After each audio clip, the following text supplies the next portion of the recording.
HouseOfAncestors.com. The House of Ancestors is a website that gives you a lot of ancient knowledge, spiritual supplies, and consultation. They offer everything from books to crystals to altar supplies to natural health products. Everything needs to get your chakras in order. So you need to check out the HouseOfAncestors.com. Give them a call at 888-711-2328 or go to thehouseofancestors.com. So, fam, as you know, we're doing a late night creep right now, so let everybody know we're live right now. We're going to do a quick commercial break while everybody's piling in the room, but don't you move a muscle, because we will be right back right here on Tariq Radio. Listen up, squares. You need to get the legendary book on game, The Art of Macking, by author Tariq King Flex Nasheed. Available on Amazon right now. Can you dig it? This book has been a bestseller for 20 years, Jack. The New York Times called it a classic. That means it's out of sight. So this book ain't for no lames who ain't trying to learn the game. Jive turkeys. So if you're ready to stop slacking in your macking, get the Art of Macking book on Amazon and Barnes & Noble right now. Sucker. Rated PG. That stands for plenty of game. Jive chumps. What's up, family? You guys need to check out this cookie company out of Houston, Texas called The Cookie Confidant. Man, they sell these beautiful, delicious, huge cookies right out of Houston, Texas, man. And the brother has been in business since 2017. And I've tried these cookies, man. They are bomb. Very delicious. My personal favorite are the chocolate chip pecan cookies, man. They are bomb. Y'all need to go to cookieconfidant.com to get these cookies. Black-owned company, man. They got chocolate chip peanut butter cookies, white chocolate cookies with sprinkles, man. So anything you like in a cookie, they got it. So again, go to cookieconfidant.com. That's cookieconfidant.com. Have you ever thought about getting into credit repairing? We have everything you need to start a life-changing credit repair business. Zero experience needed. This software makes it incredibly easy to launch, run, and grow your very own profitable credit repair business, or to add an entirely new revenue stream to your existing business. Run your own credit repair business effortlessly. 100% risk-free trial with no hassle, one-click cancellation at any time. Go to fixcreditsoftware.com. That's fixcreditsoftware.com. What's up, family? If you want to keep your car clean inside and out, you need to do it with Royal Canary. Royal Canary is the best car detailing product on the market right now. It's a premium car detailing product that will beat any product on the market, guaranteed. And it's not just the first, but it's the only Black-owned car detailing product on the market. So no more using all of those old, outdated, greasy, watered-down products. Step your game up at RoyalCanary.com. That's RoyalCanary.com and use the coupon code FBA to get 5% off on your purchase. RoyalCanary.com. Join hosts Black Ice and Akis over at The Black Narrative, a Black First and Hebrew Israelite channel on YouTube that broadcasts live every Tuesday and Thursday at 8 p.m. Eastern Standard Time. Every week, they discuss controversial issues and challenge false narratives fed to blacks through mass media. Search The Black Narrative on YouTube or visit their website, www.theblacknarrative.tv. Be one. Are you looking for a 100% natural beard product that cleans the skin under your beard and it stimulates growth? Then check out Beard Tree Oil and Herbs, LLC. They promote healthy beards over everything. They offer a full line of products including beard and face wash, balm oil, mist, and detox. So treat yourself to the Beard Tree 3 package, which includes the wash, balm, oil for just $25. For best results, check out the Beard Tree 5 that includes all 5 products for just $50. So check this out, all at beardtreeoilandherbs.com. That's beardtreeoilandherbs.com. beardtreeoils.com or follow them on Facebook and Instagram at Beard Tree Oils and Herbs. Check out this brand new children's book entitled Josiah and His Magical Time Machine by author Vicente Grayman. In this children's book, children will learn knowledge of self as the main character, Josiah, goes back into time to stop Moorish Spain from falling. This book will give you a lot of history, it'll give you a lot of game, and children will learn about their history, spirituality. They'll learn how to love themselves, and they'll learn how to love their people with this one-of-a-kind children's book. So purchase this book right now at melanatedrevolutionarytimes.net. That's melanatedrevolutionarytimes.net. Ladies, do you want to tone up your body and enhance your feminine curves without feeling masculine? Well, Trainer Solomon's Crack is the best, and he is your guy. Solomon's Gym Fitness app offers customized online training that is convenient and effective. You can download his fitness app at solomonsfitnessworld.com. Solomon also makes ankle, power, and booty-resistant bands to strengthen and tone and stretch your entire body anytime you want to train. Ladies, summer is about to be here soon. You don't want to have that big corona lockdown stomach. Get those Solomon's Fitness World bands right now at solomonsfitnessworld.com. Bro, stop playing and start spraying. Leave an op on the ground where you stand. At all costs, yeah, make sure you protect it. Old goon juice, the formula been tested. You can defend yourself. If you find that you need a little help, gotta stay ready. Ain't no love in the street. Come straight to the face, make them get weak. Get it at oldgoonjuice.com. If they thinking you slipping, then tell them to come. Get them some. If you packing this, you won't be lacking. A shot to the eye, ain't no problem you having. Maximum strip, hit them haters on ground. So you can feel free when you out in the town. Old goon juice, and don't forget a shirt, man. You gotta stay ready. That evil on black. You are now tuning into the legendary Tariq Nasheed. I gave a little blood on that bridge and summer. On Tariq Radio.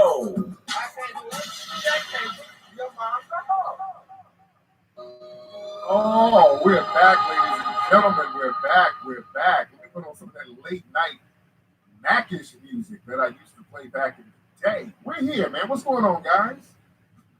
Welcome back to Tariq Radio. Glad to have y'all tuning in. You know, I'm a little late doing the show this week, but I'm here. And the reason I am late, family, is because I have been very busy at our facilities here in Los Angeles, at our office warehouse facilities. We've been getting everybody's buck-breaking DVDs out to them. We have gotten everybody, if you order from our site, your DVD has been shipped already. We've shipped out all of your DVDs for those who have ordered since last week up until today. Now, we got more orders still coming in, but all the people who ordered all last week and everything, all your orders are coming to you, or you should have them. A lot of people have them. Shout out to the people in the room who have their DVDs, but we've been working feverishly getting the buck-breaking DVDs out because we don't want any delays. We know people were feeding. We know Amazon quickly sold out. We just resupplied Amazon yesterday, so they should have an update on their site. But yeah, Amazon sold out. See, this is why it's very important to get in on those early bird packages, family. That's why I had that early bird package for the riders, because I knew this thing was going to be selling out all over the place, but we got it to you. Also, let me show you there's some bookstores you can go to. My man Nubian Books in Atlanta, you can get it from him. He still has copies. My LA people, go to Malik's Books at the Crenshaw Mall. My brother Malik has copies. My sister Renee in Long Beach at Shades of Africa, she has copies.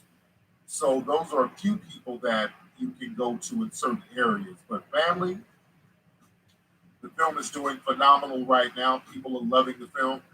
Man, we've been sending so many DVDs out, man. It's amazing. And you know what's interesting? I got, and y'all let me know if this has happened to you, family. And by the way, it's still the #1 documentary on Amazon. because it's sold out, it's still in the top 20 of all movies. Star Wars, there was something about Star Wars that happened, and Star Wars knocked us out the number one spot, but we're in the number one spot for half a week. And the only reason we got out the number one spot is that Amazon ran out of damn DVDs. But we're still the number one documentary. This is power. See, I want us to understand how not to be afraid of power. This is shocking a lot of people. The fact that the Buck-Breaking movie became the number one movie of all movies that's out right now. That shocked a lot of people. We shouldn't be shocked. I want us to stop acting like we should not be in positions of power. Family, it's enough of us when we aggregate our consciousness and our resources, when we aggregate our ideologies, we cannot be stopped. This is why people are always trying to keep us divided on stuff. When we as Black people all get on the same code and start getting on a support level for each other, we're unstoppable. This is why there's always, always, always some type of division. Now, what's interesting,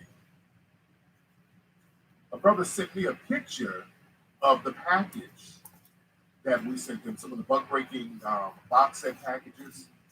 And there was a note, there was a sticker saying that this package has been opened and inspected by the United States Postal Service. So the U.S. Post Office, they're inspecting these packages. Some of them, I know some of them are, because I've seen pictures of it. And that's probably because we're sending so many out. And they know whose business is whose business. And, you know, they know it's a Black-run business. So they're like, what the hell are these folks selling? Yeah, that was very interesting. And what's interesting, you know, at the post office where we are, that's right up the street from our office, you know, they have a special section for us in the back of the post office because we're bringing so many packages to them. The post office out here where we live, where our office is a couple of blocks away from our office, they had to put a special section in the back of the post office for all of our stuff. Y'all remember the movie Scarface? When Tony Montana and this clique kept going to the bank with all those bags and just kept making trip after trip after trip. That's what we were doing with the DVDs. We just kept, just every single day, we're making like 5 and 6 trips with bags and bags and bags and bags and bags and bags of DVDs and box sets and all that going to the post office. I'm saying we're going like back and forth every day, 4 or 5 times a day. So at first they're like looking kind of suspicious, like, what are y'all doing? Like, what the, you know, they were kind of looking at us with the side eye. We let them know, hey, these are DVDs in here. You know, but that's just part of the game. That's just part of the game. We got to be used to that. Look, whenever we start doing things that, yeah, they looking at us like we trapping. Because anytime when there's Black success, and also there was some stuff going on with PayPal for a minute, they froze our account and started doing an inspection because they saw all the money coming in, and they were like, hey, where's all this money coming from? We had to do a whole thing with PayPal, and we had to show a bunch of documents. And yeah, it's a thing, guys. This is a thing. This is a thing. But it's cool. Everything is legit. Everything is on the up and up. We let them know. These are movies we're sending out. I mean, they started asking for all types of documents. You know? But that comes with the territory. See, we got to stop being afraid of power. That happens. We got to stop being afraid of power. See, a lot of Black folks are scared of that. See, you're scared to be scrutinized because we know instinctively when we start doing something that's very successful, and I'm talking about successful that is competitive to the dominant society success levels, then we start getting investigated. They start looking at boxes. They start asking questions about paperwork. That's part of the game. That's why you always got to have your paperwork in order. Everything is in order. We're selling educational DVDs. We're educating the masses. Shout out to our brother Waka Flocka. He was supporting the movie down in Atlanta. He got a copy of the movie at the Nubian bookstore.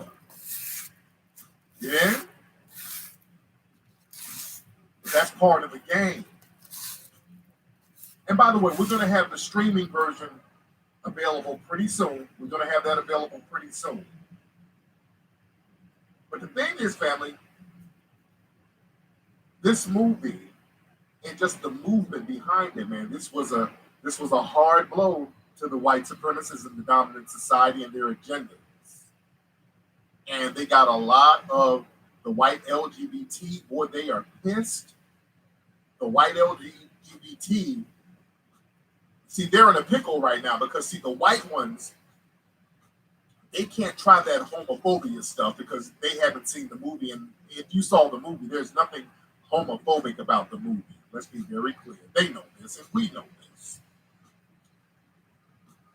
That's their calling card to label black people homophobic for challenging them. But the thing is, what the white supremacists are doing, they're going to start getting their Negro minions, a lot of the tethered black LGBT who are beholden to the white LGBT organization for crumbs off the table. So I've been hearing some whispers from some of these non-FBA LGBT black folks caping for white mommy and white daddy. See, this is who y'all gonna see a lot of them pretty soon. Because see, the white LGBT, they know they better than, if they come out and say something, they know they're already gonna get that business. Everybody's ready to give them that work because the movie is focusing on the racism of the white LGBT community and the devastation that they levied upon black people for centuries. But see, there's a lot of these black folks who are connected to these LGBT organizations, these white-run LGBT organizations. So they're trying to get brownie points. They're sitting up here talking about, yeah, there was sexual exploitation, but it wasn't really buck breaking. We shouldn't conflate the two. Look, these people have gone out of their way to sexually violate us. I've heard some of the most asinine, ridiculous rebuttals to buck breaking from some of these tethered minions of the white LGBT organization. I saw something on Twitter. One chick was talking about, how are these white men going to be buck breaking the black male slaves? And they were Christians, they were hardcore Christians, and they were homophobic themselves. So how are they going to be up here buck breaking people and sodomizing the black men if the white Christian slave owners were hardcore Christians and they were homophobic? Fools, fools, fools, fools. Listen. These folks don't believe in no religion. Christian, that don't mean anything to these white supremacists. What kind of argument? People ain't got no real argument. They just say anything. Man, please, the Catholic Church ain't up here molesting boys left and right. What does religion, the religious sector of white supremacy, they're the freakiest ones. What are y'all talking? Niggas just be saying anything. Man, these Christian preachers and Catholic priests are the biggest freaks, pedophiles, perverts ever.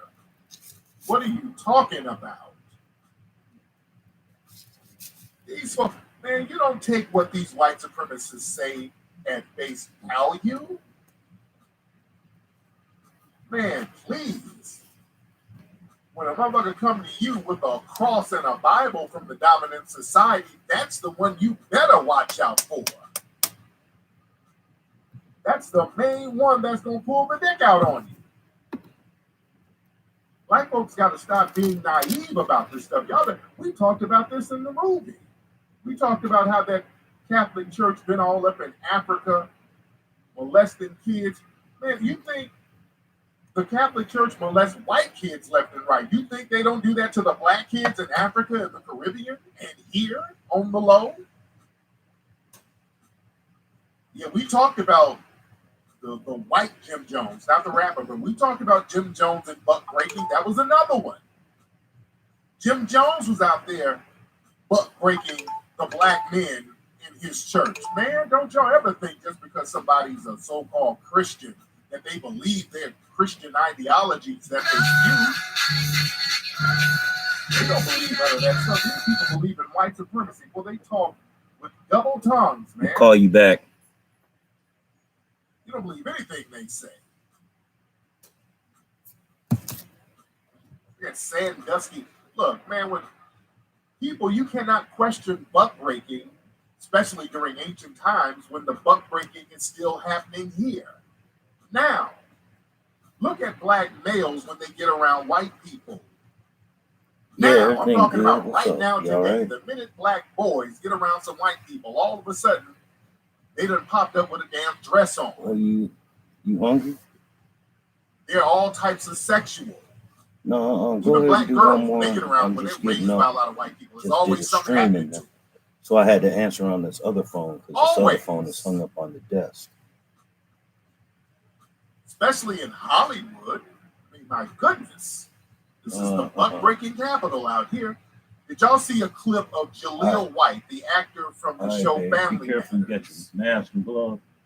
He did an interview. He was talking about how they made him put on a dress. He got into a character named Myrtle Urkel, and how his dad had to shut that down. His dad had said, hey, enough is enough. Let me play that clip of Jaleel White talking about how on Family Matters, you know, they kind of low-key tried to buck break him. But listen to this. This is Jaleel White from the hit show Family Matters. Jaleel White played Steve Urkel. Listen.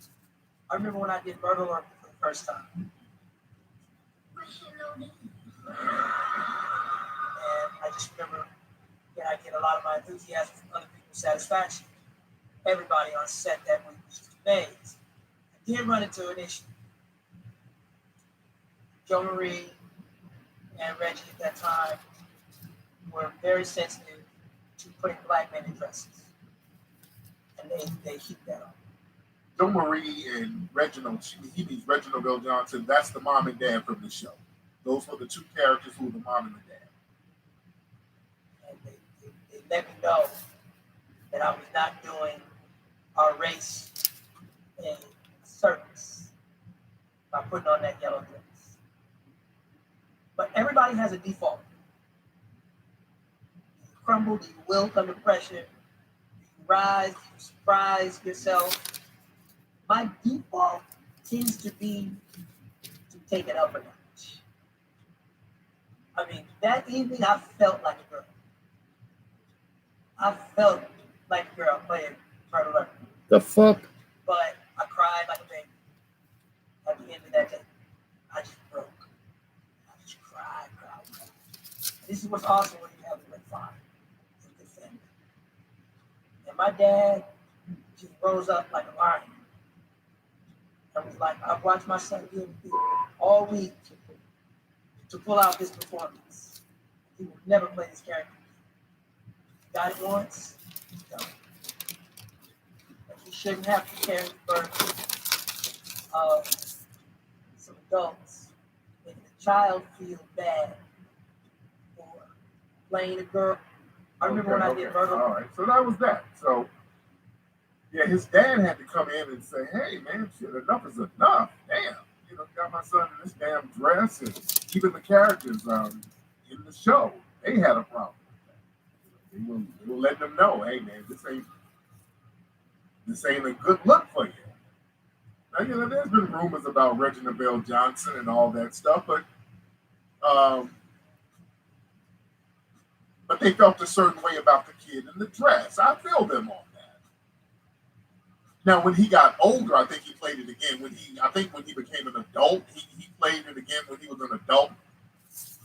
He made a choice, but when you were a kid, you don't really choose that. You know? But it's very interesting, and that's what they do. The buck breaking is very real out here. See, this is why, man, we have to understand the importance of black family. See, all this buck breaking stuff, man, this is really an attack on the black family. We talked about that in the movie Buck Breaking. How buck breaking is an assault on black families. See, the black family unit. And what's interesting, when the black family is broken up by these white supremacists, they start punching us in the head, talking about, this is why you do so much crime. You ain't got no nuclear family. Well, damn it, you done put billions of dollars into breaking up the nuclear family. So they spend billions of dollars breaking up the nuclear family, then turn around and tell us, well, your problem is, hey, you got all this crime and everybody's in jail and everybody's on crack because your black folks don't have a family unit. You ain't got no dad in the house. That type of nonsense. So we're constantly being attacked on all sides. We got to go back to valuing black family. We got to go back to valuing. Because, see, we can't sit up here and let these people attack our girls and our boys. I saw something up in the Bay, and as you know, in New York and the Bay Area, these two places have these high incident of these anti-Asian hate crime propaganda stories. If the stories are not manufactured by law enforcement, they will spin a story to make it fit into the black against Asian narrative. I saw a video from San Francisco of a dude, quote unquote, attacking an Asian man and his child. And the video is so damn staged, it's ridiculous. The dude who's the quote unquote black dude clearly looks like some kind of immigrant. He's doing these air punches and jumping up and down, and they're conveniently doing this in front of a camera. He's doing these random air punches that ain't even landing. And they got this all on the news. See, this is more propaganda. And understand this. This propaganda is happening in these Democrat-run cities under the Democrats. This is the Biden administration that's co-signing this. Black people, just understand, this is what you voted for. The black people who voted for Biden. This is how Biden is repaying you. By allowing these propaganda stories that's going to be fuel for anti-black backlash. But what I saw, another thing I saw, I think this was in San Jose, there was a basketball game. I think it was a high school basketball game or something like that. And one team had quite a few Asian kids on it, and the other team had a lot of black kids on it. So there was this one Asian team who's playing dirty ass ball. The Asian team kept flagrantly fouling the black kids. I mean, he's like tripping them up, diving on their heads, elbowing them, kicking them. He's doing all types of real flagrant ass ball playing. So the black kids are like pushing him off of him. The black kids are getting this aggressive Asian kid away from them. And then the Asian team tried to square up with one of the black kids, and the black boy two-pieced him, popped him in his damn head. And they said he got a concussion or whatever. So now they took that, the media spun the story talking about the Asian kid was attacked. He got a concussion. Nobody came to help the Asian kid. The black kids were yelling anti-Asian epithets, the C word, which I do not believe. I do not believe these black kids were yelling Asian epithets, because black children don't talk like that, because black people don't go around using Asian epithets. It's not practical for us. People use epithets when they're inherently insecure about a group. We are not insecure about Asians to the point where we got to run around yelling epithets about no damn Asians. I don't believe 1 minute those black kids were running around yelling Asian epithets. That was a lie put on them. It was an AAUB ball game. Okay. But see, this is the propaganda. See, we got to look out for our kids. When they're using this propaganda on our children, see, we got to be very careful. And black folks, and I told black folks about running around talking about stop Asian hate. These Negroes connected with the Democrats running around validating this anti-black propaganda. Man, do you know the Asian community? We all know about the anti-black racism of the Asian community. We don't get any protection. Not only do we not get protection, the Asian community now is allowed to practice violent anti-black racism against us. They're allowed to abuse us. And if we fight back, we're going to get hit with hate crime charges. I say don't let that deter you. Always be in a position to defend yourself no matter what. See, they're trying to scare us into submission and raise them up as a codified buffer class. We're going to sit up here and get abused by them, and then they get protection and we try to fight back? No. That's not going to work. We're not going to accept abuse from the white supremacists, nor will we accept abuse from their damn buffer classes. These folks that sat up here, there's dozens and dozens of videos of them beating up black women. Them dudes don't even get arrested. If a black person fights them off in a basketball game, all of a sudden they're talking about hate crime charges. See, black folks, this is what y'all voted for. See, we got to stop being afraid of power. This goes back to being afraid of power. We could have made a power move by letting the Democrats crumple. That would have been a power move. But black folks act like they're scared of power. We should have let the Democrats crash and damn burn. That would have been an excellent power move. Instead, y'all propped up your same oppressor out of fear. And the fear is being on your own and being in a position to reap punishment, systematic punishment against people who oppress you. We got to stop being afraid of that. And you fools are running around talking about a minority coalition. We don't have to vote for Biden and Kamala because of the minority coalition. Dude, do you know a story just came out? How many Asians been donated to the Proud Boys? A story just came out talking about how hundreds or even thousands of Asian Americans been donated to the white supremacist group, the Proud Boys. Family, they look at themselves as part of Eurasian culture, which is white supremacist culture. They look at themselves, honestly, as honorary white supremacists. There is no minority coalition, family. Get that out of your head. We got to start thinking in terms of power. We're scared to be on our own and show power on our own because we know that it's offensive to other people. So what? So what? There's no coalition of minorities. Family, Tokyo just announced they will not let athletes wear Black Lives Matter apparel at the Olympics over there. Now, what does that mean? Because what exactly is Black Lives Matter apparel? See, Black Lives Matter is just a code word when it comes to the international media and the dominant society. That just means anything that shows that black folks deserve to be treated like human beings. Anything that says black people deserve to be treated like human beings, oh, that's Black Lives Matter propaganda. So Tokyo just said you can't have any Black Lives Matter apparel. So what does that mean? Is a picture of Dr. Martin Luther King on your shirt Black Lives Matter apparel? What constitutes Black Lives Matter apparel?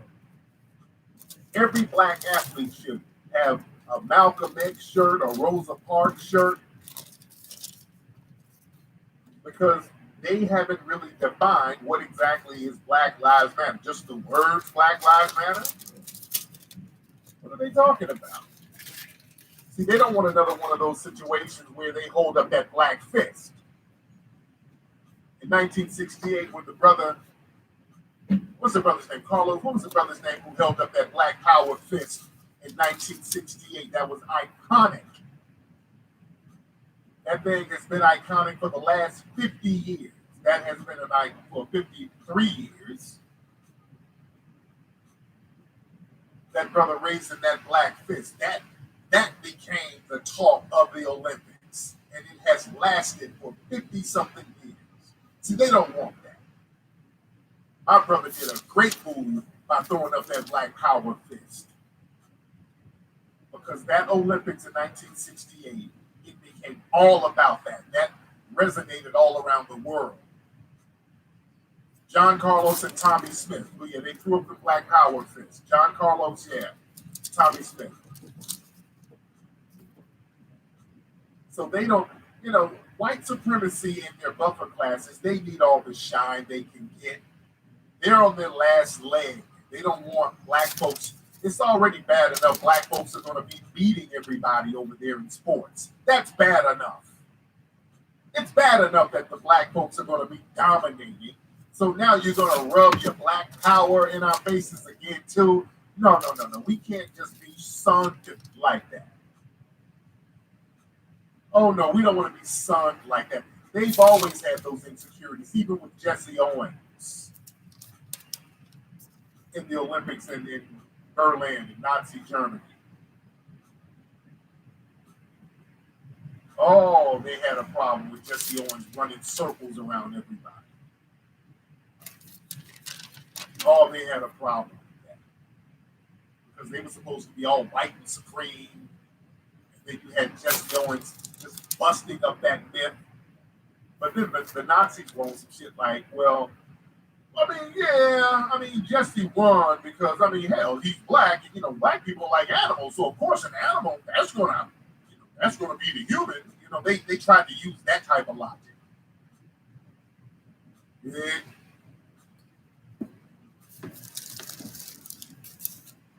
But see, these people are insecure.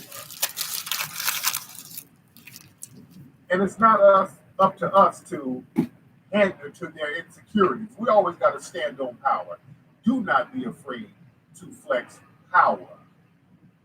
Because another thing that shows what happens when you are scared of power, y'all remember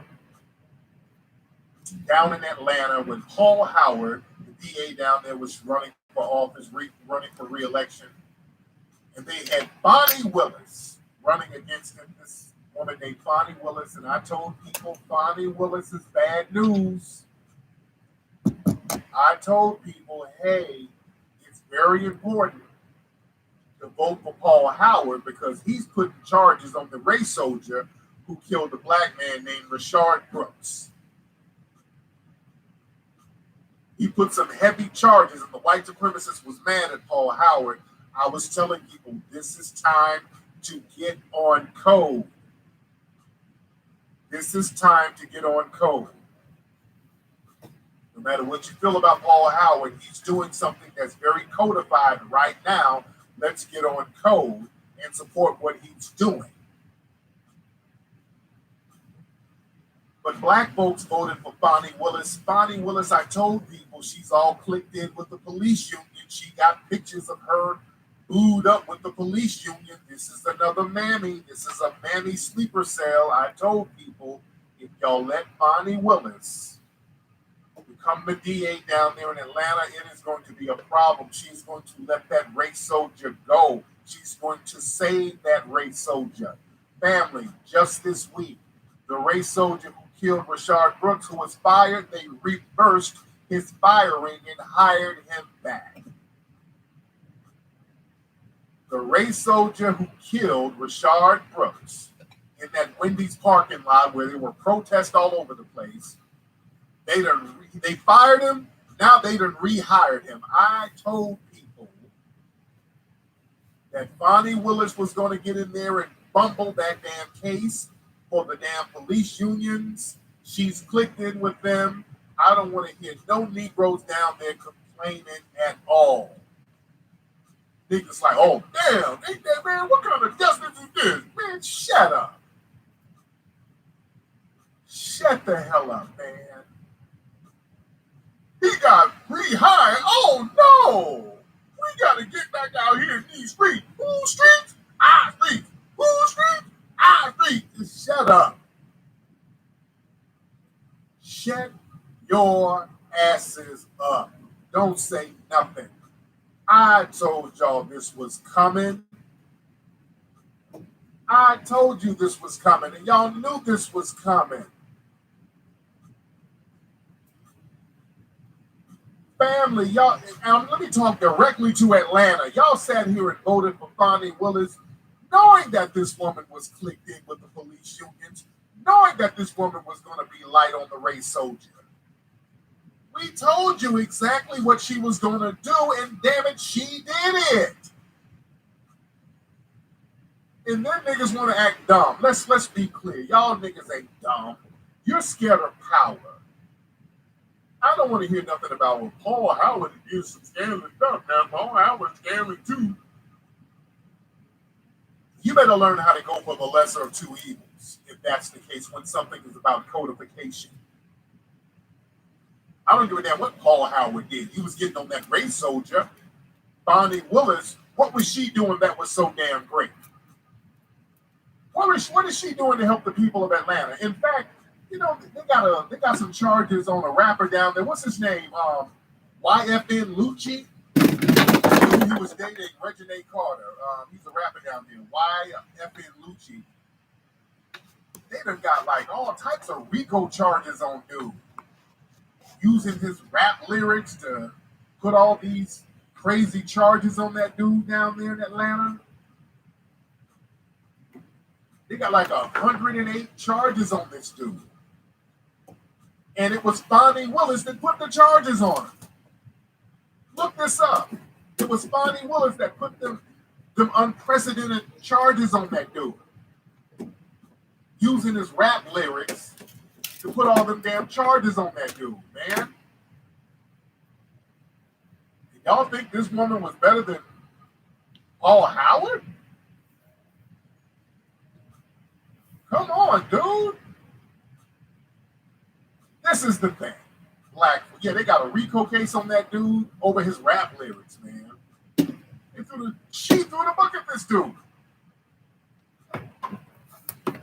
Man. But the thing is, you know what it is? See, when Paul Howard was putting the charges on that race soldier, see, this was an opportunity for Black people to collectively administer punishment on a race soldier on our own. We had a Black DA. I think it was Black judges going on. I'm not sure about that. But you had Black people in the streets. You had Black voters in a predominantly Black city.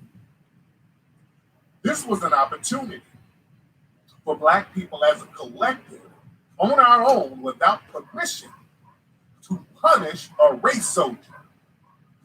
And you know what? That scared niggas. Because, see, that's a power move. That is a power move. And Black people, let's be real, are scared of power moves. Because instinctively, if Black people collectively make a power move like that, we think there's going to be some kind of massive backlash. If there's a Black backlash, that's why we got to stay on code and stick with each other. Yeah, they got a Black mayor down there, so Black folks get scared when you're exerting Black power to punish a race soldier. Niggas start getting plantation scared. Oh no, he's gonna make the white people mad. See, Black folks want white people to punish other white people.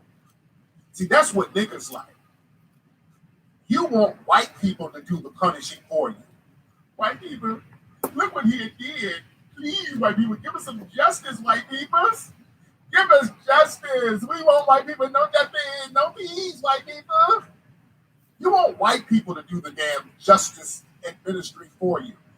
You better be in a position or put yourself in a position where you administer justice. Let's get off this scared nonsense where you're afraid to punish these race soldiers on your own. Stop thinking that you got to run to white people. Let's get out of that habit. I really want us to get out of that damn habit. Power means just that, man. You got to be in a position where you handle things on your own with your own group. Is there going to be a backlash? Of course there's going to be a backlash. You better be ready for the backlash. You better put yourself in a position where you protect yourself from the backlash. Stop trying to make a moral appeal to people. You know, my favorite show on TV now is The Godfather of Harlem. Very great show. Forrest Whitaker playing the legendary Bumpy Johnson. Family, did y'all see the last episode of Godfather of Harlem? I got to give y'all some spoilers on this one, but this was a great episode. Now, a lot of the writing is, they mix in a lot of historical fact, and they put some creative fiction to it too. But they put a lot of historic fact, but they do mix it in with some fiction. But it's good stuff. It's a great show. So in this episode, Bumpy Johnson has a deal with some members of the mafia where they're going to sell heroin. They got a deal. And one of the members of the mafia, he pays off a corrupt chief of police in Harlem. And the white mafia guy gives the chief of police like $1,000 a month or something like that. So the police beat up some black kids in Harlem. And they beat up an old black man, and they put a bunch of folks in jail, and the people in Harlem were trying to get the kids out of jail and get the old black man out of jail, but the racist white cops wouldn't let him out. And Bumpy Johnson was like, hey, man, the old black man, you know, he's a shoe shine guy. Why is he in here? Man, you need to let him out and whoop-de-whoop. So they were trying to get the black man out so he could get medical attention. And the chief of police was like, yeah, I know about you, Bumpy, blah, blah, blah. And the Bumpy was like, yeah, I know about you too. I need you to let the guy out. The chief of police wouldn't let him out. So Bumpy went to his mafia buddy and said, hey, man, can you talk to the chief of police, you know, to get the black man out of jail, get our brother out of jail. The mafia guy was like, okay, I talked to him. So the mafia guy went to the chief of police, the corrupt cop, had a little one-on-one with him, and he was like, hey, I need a favor, man. I need you to let the black guy out. He was like, hey, what, you a nigga lover or something? He said, no, I just need you out. I need you to let him out. And the cop was like, hey, wait a minute. Where's all this coming from? You know what? Bumpy Johnson came and asked me the same thing. You're doing business with that nigga. Yeah, I ain't letting out nobody. I ain't doing no favor for your nigga friends. And by the way, since he's in business with you, I'm about to charge him double what I'm charging you a month. Great episode. So the chief of police stepped to Bumpy. Bumpy was with his daughter. The chief of police was disrespecting Bumpy's daughter. Like, yeah, you better give me such and such amount of money. Whoop-de-whoop. So later on in the show, the character Senator Powell and some of the black Kool-Aid types and the black civil rights types, they went down to the police station to have a sit-in, and they were chanting freedom, freedom, and, you know, chanting all that freedom stuff. And they were like, we're going to sit here and chant until you guys let the black folks out. We're going to stand here at the police station, and we're going to sing freedom songs and all that until you let our guys out. Adam Clayton Powell, that's who the character was. So they were standing out there singing Negro spirituals and all this stuff, and the cops were like, whatever. So Bumpy and Malcolm X came through. They came back to the police station. And the chief of police was like, hey, what's up, Bumpy and Malcolm? You came to sit in? Malcolm like, no, we came to stand up. So Bumpy gave him, the chief of police, an envelope. And the chief thought it was his little, you know, look away cut. He thought it was his little money. But then he got the envelope, and the envelope had a written note on it that said, call home. So the chief of police was like, what the hell? So the cop ran to the phone. He called home, and one of Bumpy's goons answered the phone at his house. And Bumpy's goons had the chief of police, white family, tied the fuck up. They were bound and gagged. He was like, hey, yeah, I'm a nigga babysitting your kids, you know, and we're going to keep babysitting them, whoop-de-whoop. So then they let the brother go. They let the brother out of jail. Gangsta ass episode. Boss move. See, that was a power move. And then at the end, Adam Clayton Powell and Bumpy Johnson were talking, and Adam Clayton Powell said, "See, Bumpy, see how far you can get with how moral persuasion can work sometimes." And Bumpy was like, "Yeah, yeah, moral persuasion, yeah." Now Bumpy didn't say what he did, but he was like, "Yeah, moral persuasion. Okay, you got it, buddy." Yeah, it was pull up summer. It was pull up summer on that show. They pulled up to the spot. You dig? They did. That's power. That's a power. Yeah, that's a great episode, man. Y'all better watch this show. Y'all better watch this show. It's a great show. You dig? Yeah, the cop got some damn act right then. Then he got some act right. And let me tell you some stuff like that happened in the 1960s for real. They got you thinking that the civil rights laws were passed because John Lewis and all those dudes got beat up and white people felt bad. No, that ain't what happened. It was black folks on the streets putting in damn work, pulling up, handling business. That's what got stuff done. We better understand how power works. Not being afraid. You can't appeal to these white supremacists on a moral level. Now, see, the name of the game is, see, they use the whole moral singing and dancing and all that. See, that was a smoke screen and that brought attention to certain things. But then you got people behind the scenes putting in work. You know? And yeah, and Adam Clayton Powell was a rider in real life. Now, let's be real. We'll give him his credit in real life. In real life, he was a rider. He was a rider for real. You know? But we got to understand that power is unapologetic. Power doesn't ask for permission. Power doesn't seek approval. And see, when you make power moves, man, you got to make bold power moves. So you got to go all in with power and make an impact with it. See, let's go back to buck breaking. With buck breaking, we went all in. See, a lot of black folks, when you try to speak out about racism, black folks kind of pussyfoot around and, well, there's some injustices out there. Then you get attacked by the white supremacists. What do you mean injustice? You hate white people. You know, then they start attacking you. Now, if you're going to go in, go all the way. See, just like with LeBron. LeBron said something about a black girl getting killed, and they jumped all over LeBron. They attacked LeBron, and LeBron had to do some backtracking. LeBron had to backtrack a little bit. But see, with buck breaking, ain't no backtracking. I don't backtrack. I go all the way in. We went all the way in with buck breaking. People are shocked how far in we went on these white supremacists and the white supremacists in the LGBT community. Because that has never been done before. Nobody has gone in on the white LGBT community.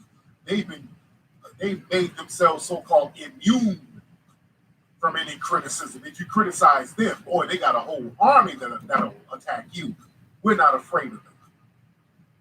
No. You don't get to do anything to black people, and you don't get to do all of these atrocities to black people, then all of a sudden cloak yourself around some pseudo immunity. Like we're not supposed to criticize you for all the vile things you've done to black people. No. You're going to get this work too. You're going to be on that Summer Jam screen too.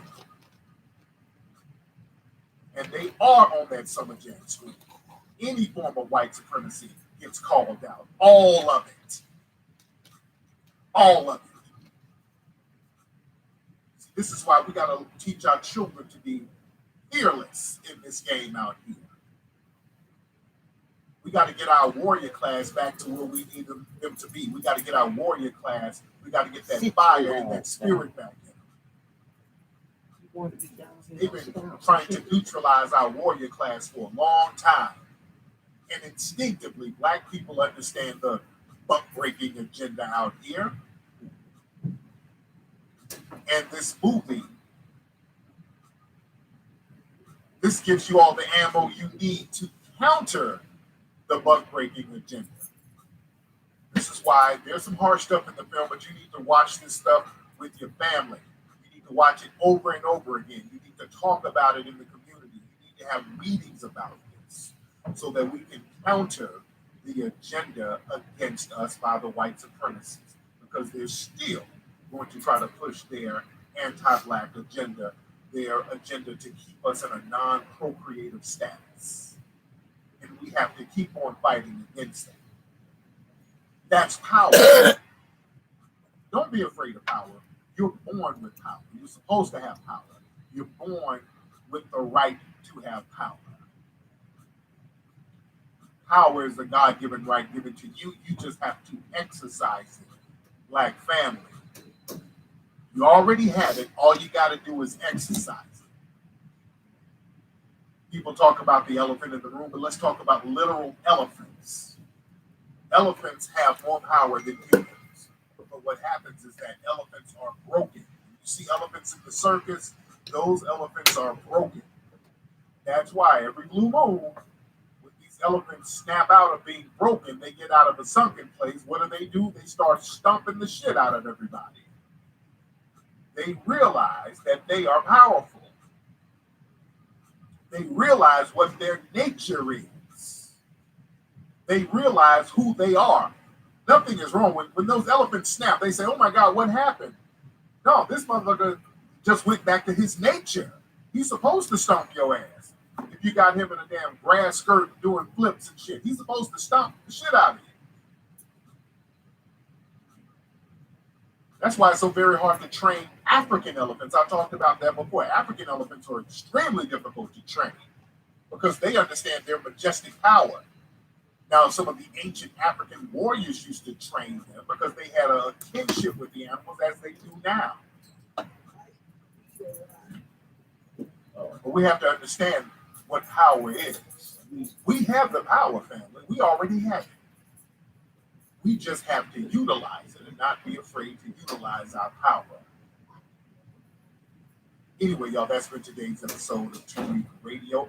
Go to buckbreakingmovie.com. It's a lot of us in here tonight. Boy, it's very late. Y'all in here heavy. Buckbreakingmovie.com. Family, you can get the Buck Breaking DVD by itself, or you can get the Buck Breaking full package where you get all 7 of our films in colors 1 through 5, 1804, and Buck Breaking, and a poster of Buck Breaking. You get all that for just $99. You can get the whole box set, ladies and gentlemen. That's buckbreakingmovie.com. Share it with your friends. Anyway, y'all, that's been today's episode of Tariq Radio. To go to ogoonjuice.com, go to officialfba.com, and get the Foundation of Black American Flags, bandanas, and everything else. You guys have a great week. I'll holler at you Sunday. Peace. Dr. Davis, welcome to Explorations in Black Leadership. We're glad to have you. Thank you so much for inviting me. No, it's our pleasure. Let me begin with the Brown decision. Do you remember much about it, meaning anything to you when you heard about it first? You were quite young. I was about 10 years old, I believe, but of course intensely conscious of the system of segregation under which we lived. And I remember thinking that this probably is going to be the beginning of a war. And I say that because my mother constantly told us that the conditions under which we were living, weren't supposed to be that way. And now, of course, I see myself as an activist as having been shaped by the fact that as young as, when I was as young as 3 or 4, she emphasized that this is not the way things are supposed to be. It's true that you can't go to this museum today, but one day you will be able to go. This is not the way things are supposed to be. So I remember in my house and in our community, there was a major celebration. And because you're back to school teachers, do you think they place special emphasis on this? Oh, absolutely, absolutely. Because the schools we attended, the elementary schools we attended, were not only segregated, black schools, white schools, but of course we were aware as pupils that we got the textbooks that were cast off by the white students. We were aware that this was a hierarchical situation. We were definitely aware of the relations of power there.